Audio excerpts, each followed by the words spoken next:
Olá, seja bem-vindo a mais um vídeo do Forex Social. Hoje nós vamos falar sobre um assunto que eu considero bem interessante, que é sobre a taxa de sucesso dos traders.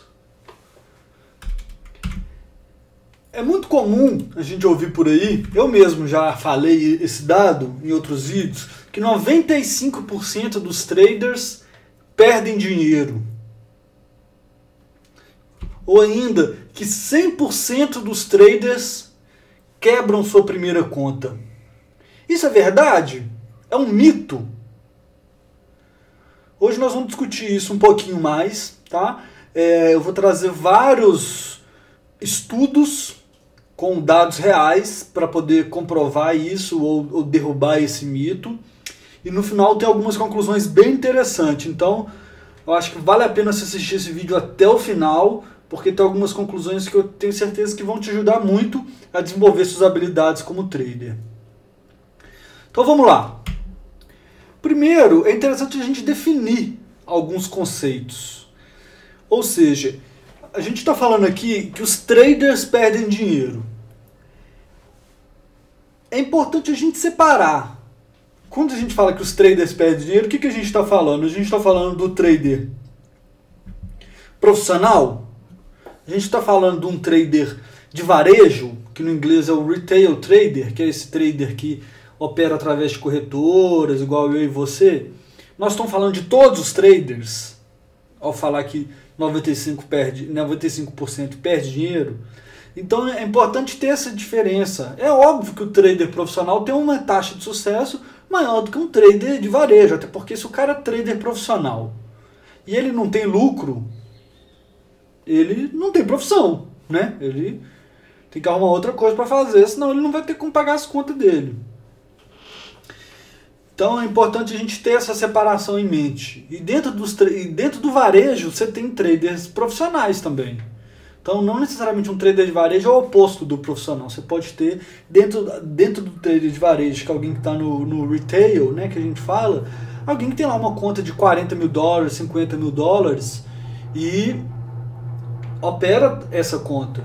E é óbvio que é diferente de um cara, de um jovem de 17 anos, 18 anos, está lá na universidade, abre uma conta de $100 e vai lá ver o que dá. É praticamente a mesma coisa que ele jogar poker no cassino. Enfim, só queria deixar isso claro aqui, que é importante pensar isso. Outro conceito que a gente tem que pensar é o que é perder dinheiro. É perder dinheiro em um mês? Ou é perder dinheiro ao longo de um período Y ou X? Perder ao longo de um ano, todos 95% dos traders perdem dinheiro. Ou um trader ele não é rentável de forma consistente. Enfim, isso tudo precisa ser pensado quando você fala, ou seja, uma frase como aquela, né, de 95% dos traders perdem dinheiro. Falta informação nessa frase. Quais traders? O que é perder dinheiro? Então, eu acho que a gente pode falar que perder dinheiro, uma definição seria não ser lucrativo ao longo de um ano. Né? Então é isso, definir esses conceitos. Agora vamos lá, alguns estudos que trazem as respostas para essas perguntas. Se isso é um fato, se é uma verdade, o que é perder dinheiro, quantos perdem dinheiro. Vamos lá. Primeiro, nós temos um estudo conduzido por esse cara que chama Hieronymus. E ele, lá em 1969, ou seja, antes de existir internet, ele analisou 462 contas durante um período de um ano. Tá? Eram traders que operavam todos os tipos de contratos de commodities. Então não é Forex igual a gente está acostumado a ver, mas ele chegou a algumas conclusões interessantes, então por isso eu trouxe o estudo dele. Tentei pegar todos os estudos que a gente pudesse encontrar sobre isso. Bom, como eu falei, ele avaliou 462, né, o número de contas, 462 contas. Dessas 462, 164 tiveram lucro. Ou seja, aproximadamente 35% dessas contas. No período que ele estava estudando, tá? Como eu falei, é durante um período de um ano, tá? eu falei que é ter lucro, o que é ter prejuízo, aqui no caso está bem claro. Num período de um ano, quantas tiveram lucro? Então ele fala isso, que é aproximadamente 35%.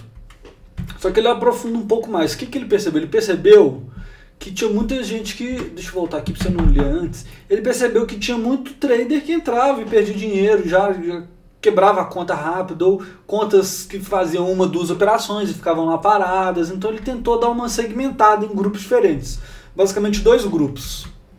O primeiro grupo, que é esse aqui, ó, que são os traders mais ativos, digamos assim, traders de verdade, né? Nesse universo dele, ele fez assim, apenas quem realizou mais de 10 trades no ano e teve resultados maiores que $500, seja positivo ou negativo, ele colocou no grupo dele. Certo? Nesse universo, nesse grupo, na verdade não é universo, né? Nessa fatia dele, 41% dos traders ganharam dinheiro e 59% perderam.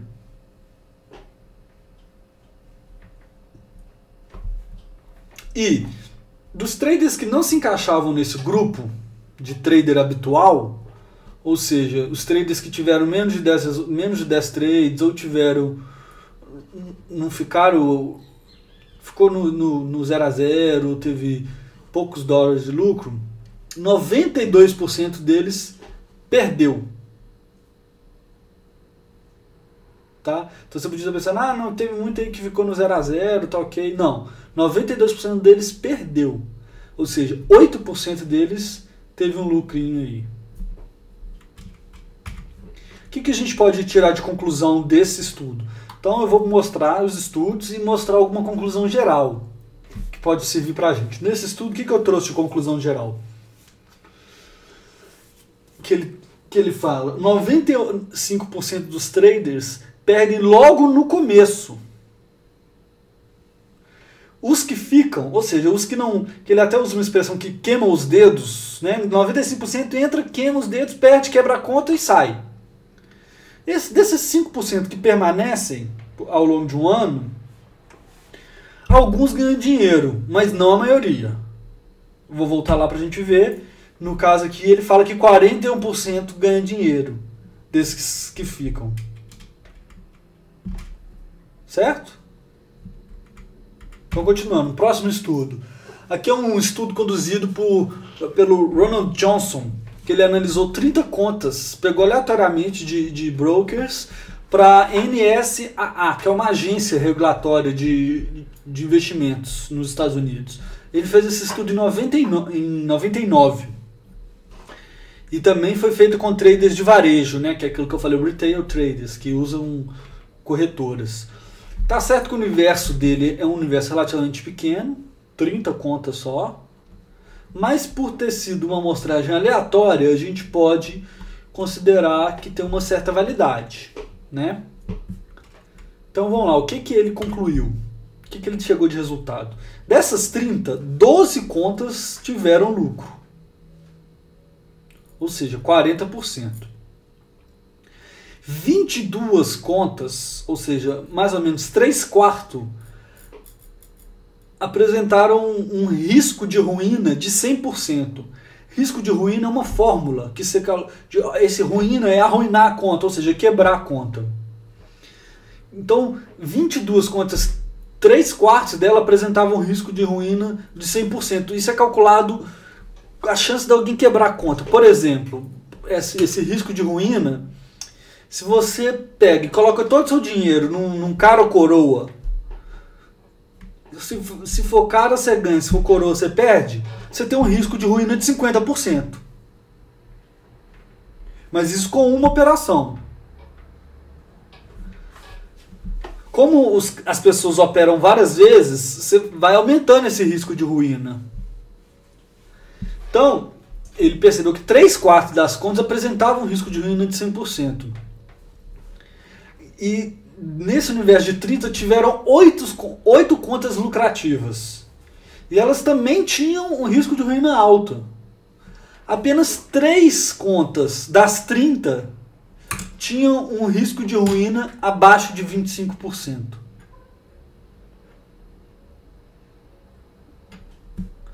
que a gente pode tirar de conclusão aqui? A grande maioria dos traders da amostra apresentavam um risco de ruína tão alto que uma eventual falência era virtualmente inevitável.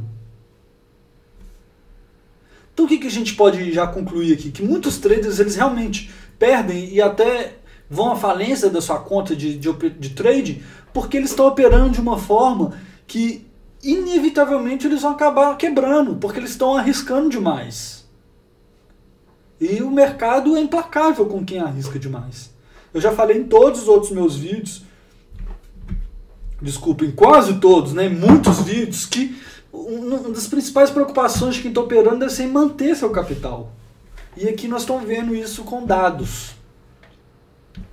Tá? Eu vou aqui fazer uma conta aqui, rapidinho, vou abrir a calculadora aqui pra gente.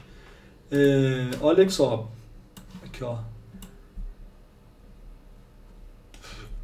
Eu ia, 3 contas das 8 que eram lucrativas, nós temos 37%. Apenas 37% dos traders lucrativos tinham um comportamento abaixo da ruína, com risco abaixo da ruína, né?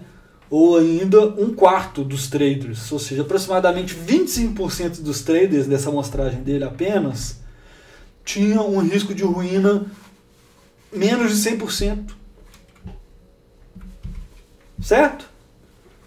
Então vamos lá, vamos continuar, não demorar demais. Agora um estudo conduzido por Terry Ordeia e Brad Barber. Esse foi um estudo conduzido com mais de 10 mil contas entre 1987 e 1993. E depois o Dian, ele continuou o estudo, ele ampliou para 66 mil contas e uns quebrados, e o estudo dele foi até 96, até o ano de 96. E no caso dele eram traders de ações, inicialmente pessoas que compravam e vendiam ações por telefone, e depois passou a ser web, né? Porque no início não existia a internet e depois começou a ter. O que eles perceberam? Primeiro, que os traders com maior turnover, ou seja, os traders que mais operavam, ficavam comprando e vendendo demais, eram os que perdiam mais dinheiro. Outra coisa que a gente está cansado de ouvir, que ele concluiu, é que os traders fechavam as operações com lucro e deixavam as perdedoras abertas. Ou seja, as operações com lucro demoravam, geralmente ficavam 1 a 3 dias abertas, e as perdedoras iam lá sangrando 3 dias, 5 dias, 10 dias, uma semana. E que a gente já conversou também em outros vídeos sobre a psicologia, né? Como que às vezes a gente querendo estar certo e tendo medo de estar errado, a gente vai dilapidando o nosso patrimônio, nossas contas de trading. Então, antes de ir para a conclusão dele, eu vou falar mais um pouquinho, porque eu li mais sobre esse estudo aqui, eu resumi. Ele percebeu isso e começou a discutir assim, então peraí, então eles perdiam dinheiro era porque era telefone, vamos avaliar só, vamos comparar os que usavam internet com os que usavam telefone, porque quando começou a ter internet, os spreads começaram a baixar, né, e ter um custo com a operação menor. E o que ele percebeu? Que não. Mesmo os que começaram a usar a internet também perdiam dinheiro e talvez perdiam mais, porque a facilidade de operar, eles operavam muito, então acabavam também gastando dinheiro no custo. E os com a internet que começavam a operar pela web ainda perdiam mais dinheiro do que os que operavam com o telefone. Então, conclusão geral do estudo dele. Ele fala o seguinte: nossa mensagem central é que operar é perigoso para o seu capital. Aqui no caso dele é operar ações. Ele conclui isso, que operar de um modo geral é perigoso. Eles desaconselham as pessoas a entrarem nos mercados de ação. E o que ele fala? Que ele compara muito a pessoa que está operando com o que a gente fala o benchmark do mercado, que seria um índice. Por exemplo, nos Estados Unidos, o S&P 500, né, que é aquele índice das 500 maiores empresas. Aqui no Brasil a gente tem o Ibovespa. Então ele fala que raríssimos casos esses traders batiam ou ganhavam do índice. Que se é para você investir, é preferível você ir no índice do que ficar tentando operar e gastar muito dinheiro com o custo de comprar e vender a ação. Bom, aqui eu vou trazer um outro dado que é bem interessante, que lá nos Estados Unidos, as corretoras de Forex, elas são obrigadas a entregar para o governo dados sobre a rentabilidade das contas que estão lá. E essa aqui é uma tabelinha que está mostrando esses dados para o primeiro quadrimestre de 2015. Tá? Aqui, ó, Q1, que é de quadrimestre. Certo? Aliás, desculpa, falei besteira. O Q é de trimestre, né? É um quarto de ano, é o quarter. Tanto que a gente tem Q1 e Q4. Então a gente tem 4 trimestres, ou 4 quarters. Então isso aqui é do primeiro trimestre de 2015, tá? E ele compara aqui. Aqui, ó, o que nós estamos vendo aqui? Cada linha aqui é um broker, certo? E ele está falando aqui a percentual de contas lucrativas e percentual de contas que perdem dinheiro. Varia de broker para broker, mas de um modo geral, o que é o dado aqui interessante para nós? Que 34% das contas tem lucro. Ou seja, 66% tem perda. Aí você pode pensar, então daquele dado de 95% dos traders perdem dinheiro, tá errado. A gente está vendo aí, ó, é um dado isso aqui são traders do retail, né, traders de varejo, que usam essas corretoras e 34% deles tem lucro. Mas qual que é a sacada aqui nesses dados? Que eles usam apenas as contas ativas. Então, se alguém começa nesse período e quebra a conta, essa conta, esse usuário não entra nesse número, nessa conta aqui, né? Porque eu parei aqui porque tem conta e conta, né? A conta do usuário e a conta que foi feita, né? A matemática. Então, essa conta que quebrou não entra nessa matemática aqui. Por isso que tem esse número de 34. É um número que é, digamos assim, favorável para as corretoras, porque elas não querem falar que todo mundo perde dinheiro. Eles querem que mais pessoas operem. Esse é um dado que sai a cada trimestre, tá? Então aqui, ó, só para você entender o que é o resto, vamos lá. Total de contas que tem cada corretora dessa. Isso aqui é até legal para a gente ver o tamanho das corretoras lá nos Estados Unidos. Essa aqui é a maior, Interactive Brokers. Aí depois vem FXCM. Depois a Oanda, essa Gain Capital, depois MB Trading, depois IBFX Trade Station e por fim essa CitiFX, que é daquele banco, Citibank, né? E aqui está mostrando a mudança, a percentual de mudança entre 2015, o primeiro trimestre de 2015 e o último trimestre de 2014. Então a gente está vendo aqui, ó, que caiu um pouquinho a rentabilidade de 2015 para 2014 nessa corretora, né? Mas esse aqui é um dado que importa pouco para nós aqui nessa nossa discussão. E aqui, ó, mostrando as variações de quantidade de contas, né? Então, olha só, interessante aqui a gente vê que tem aproximadamente 100 mil contas ativas nos Estados Unidos de Forex. Esse é um dado legal, né? Não tem muito a ver aqui com o que a gente está discutindo, mas é um dado interessante. Então, seguindo, como conclusão desse tabela que eu trouxe aqui, a gente pode dizer que os dados de corretoras de Forex dos Estados Unidos apontam para uma taxa de lucro de aproximadamente 34% das contas. No entanto, apenas contas ativas são levadas em consideração. Então você pode ter certeza que é bem menos de 34%, porque a gente viu que tem muita gente que quebra a conta e sai logo no começo. Certo? Continuando aqui. Outro estudo legal que eu vi foi desse Corey Mitchell.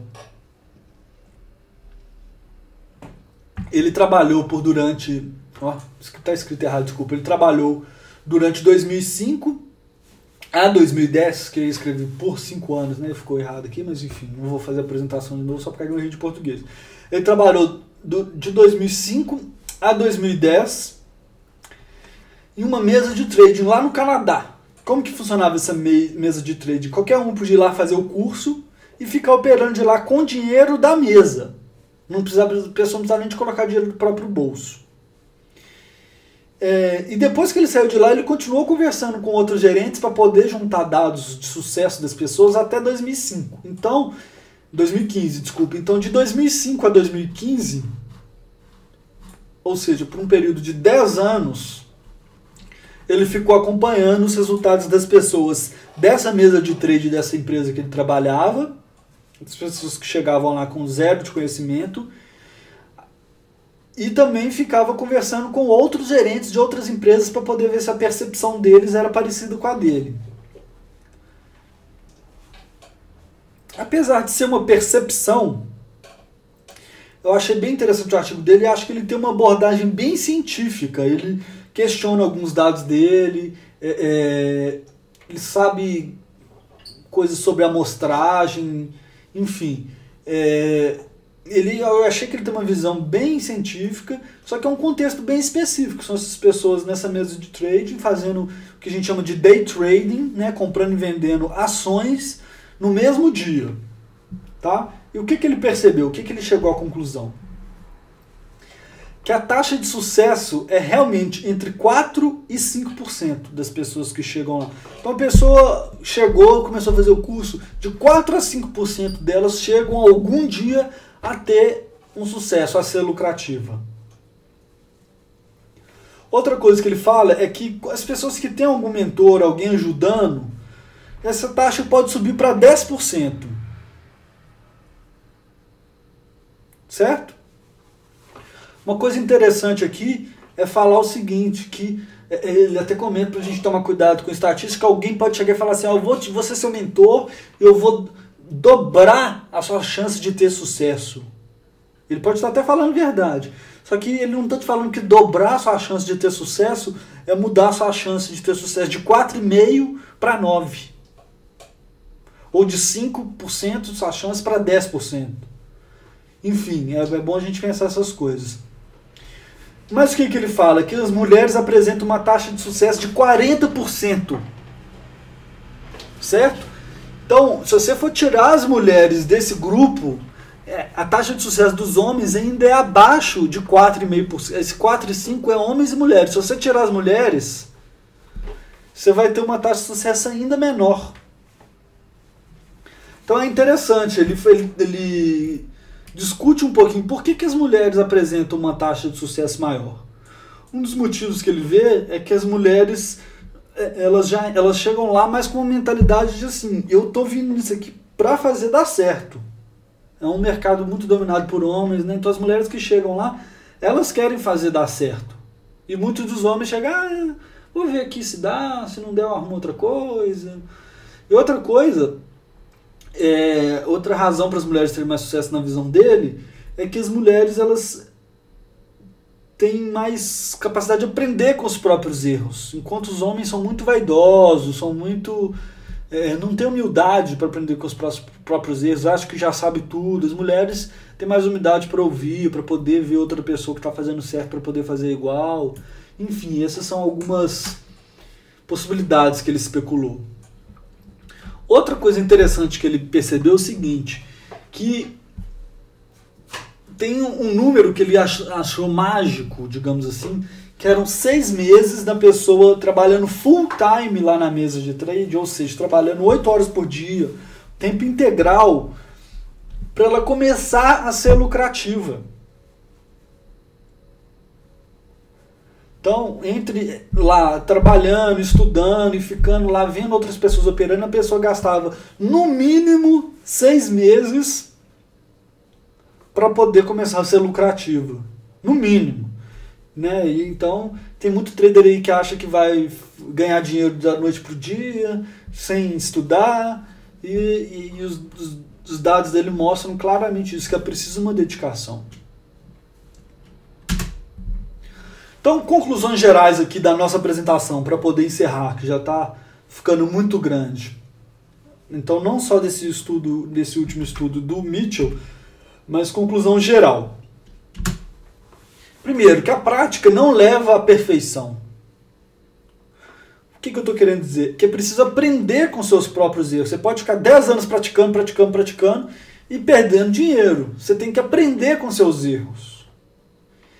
E é importante você ter em mente que pode levar pelo menos 2 anos operando e estudando part-time até se tornar lucrativo.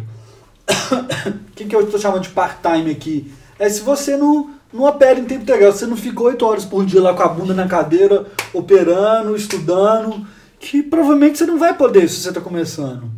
A não ser que você venha de uma família rica, tem dinheiro sobrando, ou você ainda, seus pais ainda estão te ajudando, né, alguma coisa assim, você vai ter que ter só outra fonte de renda, trabalhar, né, e gastar só uma parte do seu dia estudando e operando.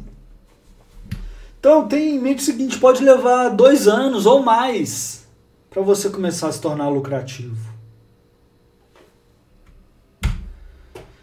Outra coisa, operar ou realizar trade não é fácil. Isso aí a gente pode ter certeza em todos os estudos e tudo que a gente vê.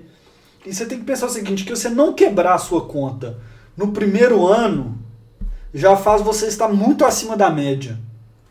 Porque a verdade é essa, a maioria das pessoas quebra a conta no começo. Por que você acha que muitos dos brokers ou das corretoras aí de Forex, elas dão bônus de 50%, você deposita $1.000, elas te dão $500 de bônus?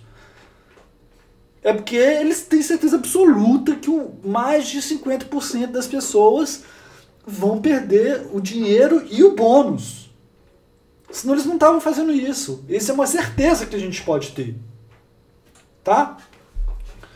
Outra coisa, ficar no 0 a 0 ou break-even provavelmente te deixa entre os melhores traders do mundo. Volta naquilo, se você está operando, abre e fecha operações e fica no 0 a 0, você está melhor do que muita gente, que a maioria vai perder dinheiro.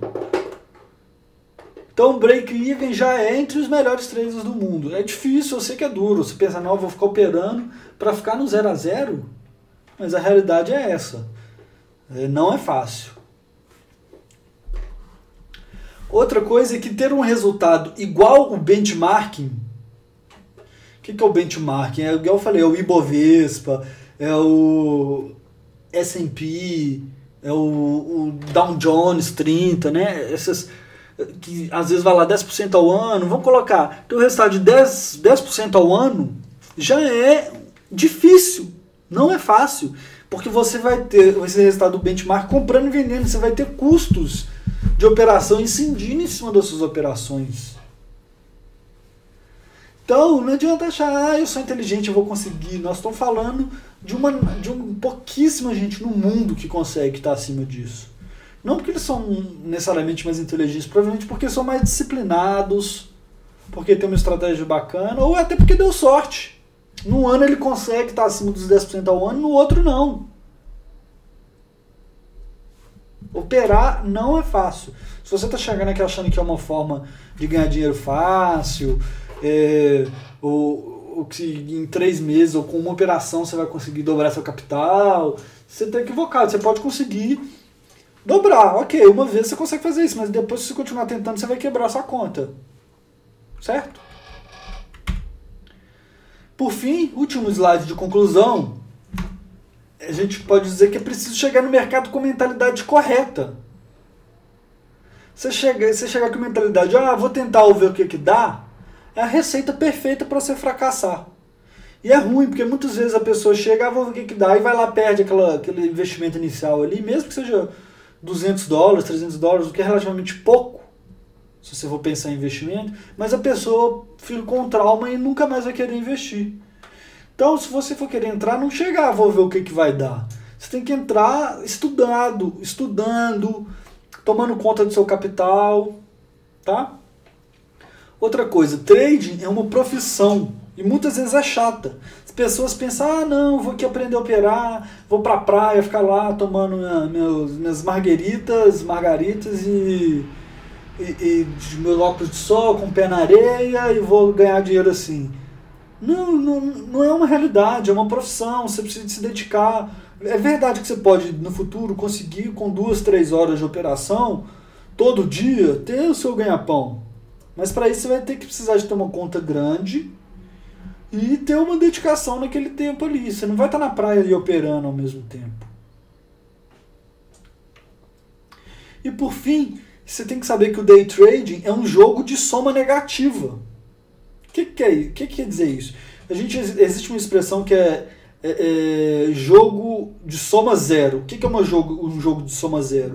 Para alguém ganhar, alguém tem que perder. Esse é um jogo de soma zero. O mercado, de modo geral, é jogo de soma zero. Então, se você está fazendo uma operação, você está ganhando dinheiro, alguém está perdendo dinheiro nela. Só que o day trade, na verdade, nem é soma zero, é soma negativa. Porque se você for colocar 2 pessoas, você e um outro, se você for somar o que você perdeu com o que ele ganhou, ainda vai dar negativo. Por quê? Porque você tem custo com a sua operação e ele tem custo com a operação dele. Você paga spread, ele paga spread e a corretora está sempre ganhando dinheiro. Então, day trading, você está ganhando dinheiro para você e ainda está também dando dinheiro para a corretora. Então você tem que ser muito bom. Então é isso. Obrigado por assistir. Espero que você não tenha ficado muito desanimado com o investimento. Só tenha colocado na sua cabeça que não é algo fácil. Eu sugiro você acompanhar nossos vídeos e assistir os anteriores, se você não tiver assistido ainda, para aprender a estar entre os traders lucrativos. E nós vamos fazer mais vídeos sobre isso no futuro. Como não estar naquele número ali dos 95% que quebra a conta logo no começo. Obrigado por assistir esse vídeo. Bons estudos para você. E se você não fez ainda, acesse o nosso site, que é esse aqui, forex-social.com. Lá tem várias ferramentas para traders que vão te ajudar a se tornar um trader melhor. Tem um jogo bem bacana que a gente desenvolveu para você poder praticar suas habilidades e se divertir ao mesmo tempo. E tem muita coisa legal lá no site. É isso aí. Obrigado. Até a próxima.